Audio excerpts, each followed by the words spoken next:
Hey, what's up, guys? I've got some stuff going on right now, so I think I need a day's worth of a break. What I wanted to talk about today was the difference between XSplit and OBS. I know a lot of people starting out, they tell you to use OBS just because it's free, and obviously, that's a pretty big benefit to OBS over XSplit.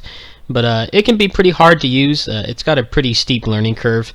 As you know, I pretty much pay for XSplit. I've been paying for it for about 2.5, 3 years now, give or take, and overall I'm pretty satisfied with it. I mean, I have had some random times where it knocks me back down to a free license until they charge my card.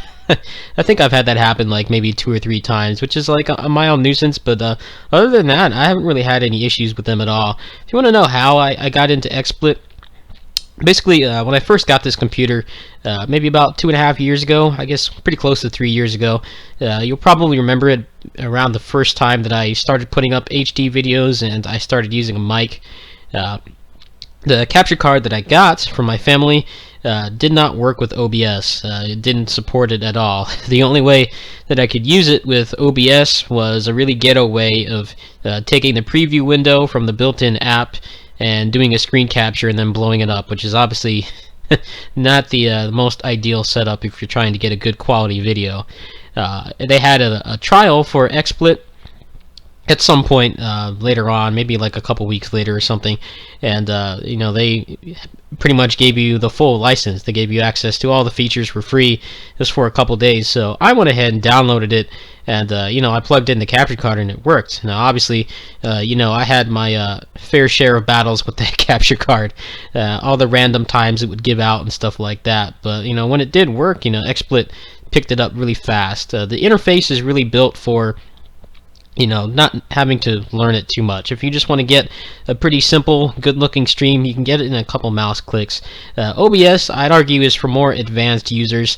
It does not have, the great, GUI or GUI that XSplit has. It has a lot more settings than XSplit does, which is a good thing and a bad thing. If you want a more customized stream, I guess it's easier to do it on OBS, but if you don't care about all that really complicated stuff, you can set up your stream or your video on XSplit in a couple seconds, pretty much, a couple mouse clicks. This screenshot here is a screenshot of the program and the layout that I use when I'm streaming DFO. I'm sure you've noticed in my recent stream VODs, I decided to change the way that I did things, and I put the chat on the side so that you guys can see what I'm talking about, and I'm not just kind of talking randomly and spouting out random stuff, which is probably why my VODs really don't get that much attention. It took me, maybe a couple mouse clicks to set this up. I did a screen capture of the chat. I put that over in the corner. I put the game, obviously the big black area is where the game goes. I put that in the center, and then I put the little picture of the male striker in the corner, just to complete the layout. It's really simple. I had a really hard time learning OBS.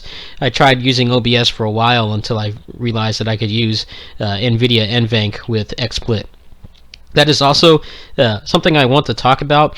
If you're starting out, you notice that it's going to be really hard to get 60 FPS on at least a PC game if you're using the CPU to encode the video. It takes like a really crazy powerful CPU, and you also can't really have any heating issues or overheating issues with your computer at all. Otherwise it's not going to work. It's going to stutter like crazy.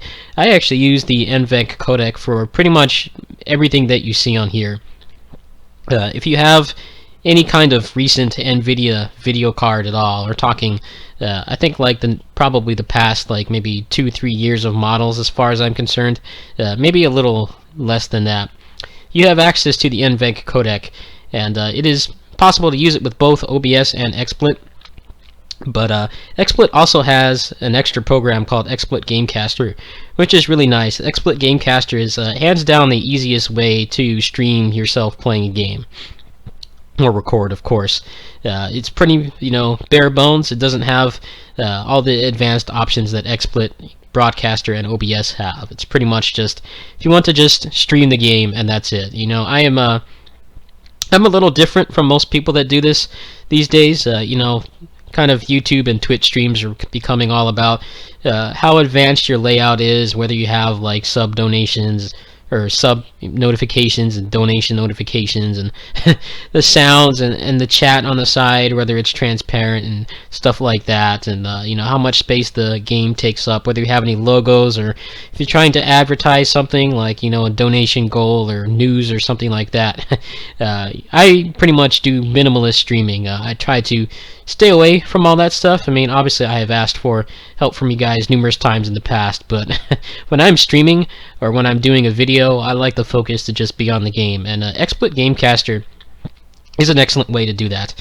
Pretty much all you have to do is you have to set up whatever you want your bit rate to be. It will give you a bunch of presets. You can use automatic, and in terms of the frame rate, like I said, you'll have to go in there and choose NVIDIA NVENC or whatever the AMD equivalent is. I don't know what it's called.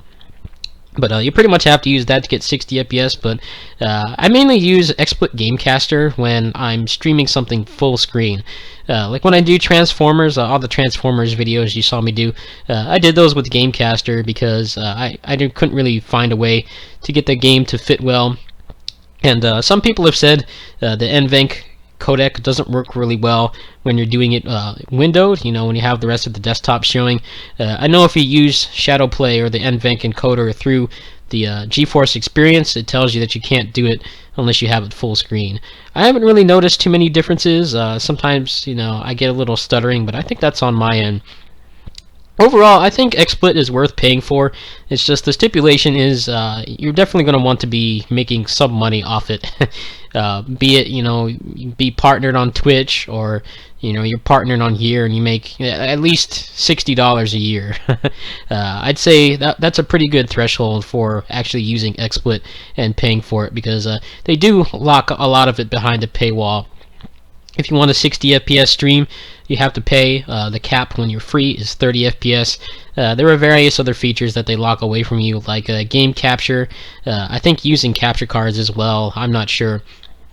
But it's $15 for 3 months of the personal license, which is what I use. The premium license is more, but I didn't really see any use in upgrading to premium.